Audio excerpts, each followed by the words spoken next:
This is Med School Radio.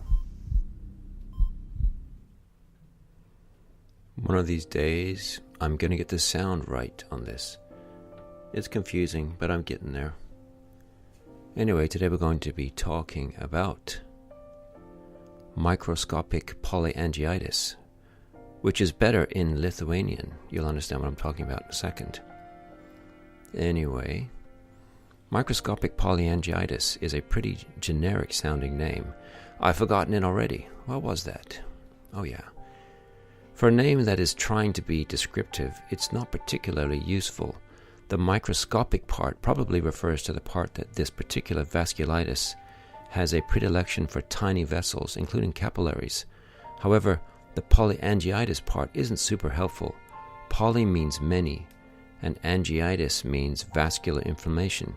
So polyangiitis just means inflammation of many blood vessels, which we see in a lot of other vasculitides.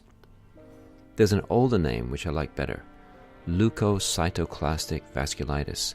Leukocyto means white cells, I know you know that, and clastic is from the ancient Greek word klastos, meaning broken. Here's something cool. Klastos is also a Lithuanian word meaning clutter. Turns out both definitions are useful.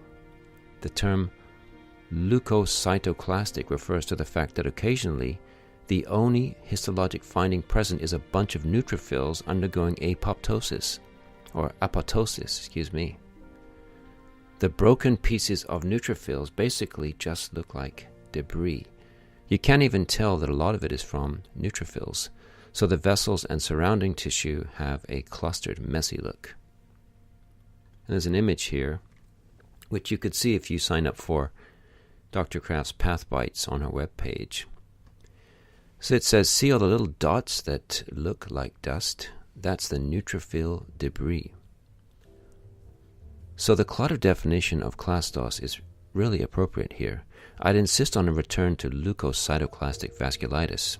Not that anyone would listen, except that this histologic appearance is not always present. See below, and there's a few things to discuss. Too bad. Anyway, here are a few things to note about microscopic polyangiitis. The lesions are segmental. Only portions of the vessel are affected. There are normal areas in between. Next, the usual histologic findings include fibrinoid necrosis with focal areas of transmural necrosis. And all kinds of organs can be affected. But the two most common are the kidney in 90% of patients and the lung. And it may occur as a primary disease, or it may be secondary to things like drugs or bugs. It also occurs in a bunch of immune disorders called I'm getting tired here. Henoch-Schönlein purpura. One last thing, microscopic polyangiitis, or MPA, looks a lot like polyarteritis nodosa, or PAN, under the microscope. If someone asks you how you tell the two apart on histology, here are your answers. Number 1, PAN affects small to medium-sized arteries. MPA only affects small and tiny vessels. Medium-sized vessels are spared. So in PAN, you can sometimes see ischemic lesions or infarcts, but these don't happen in MPA. Number 2, in PAN, the vascular lesions are all at different stages of development. Even within the same vessel, you can see some early lesions and some late or resolving lesions. In MPA, all lesions are at the same stage. If you're hungry for more, please go to Robbins' 9th edition, page 510.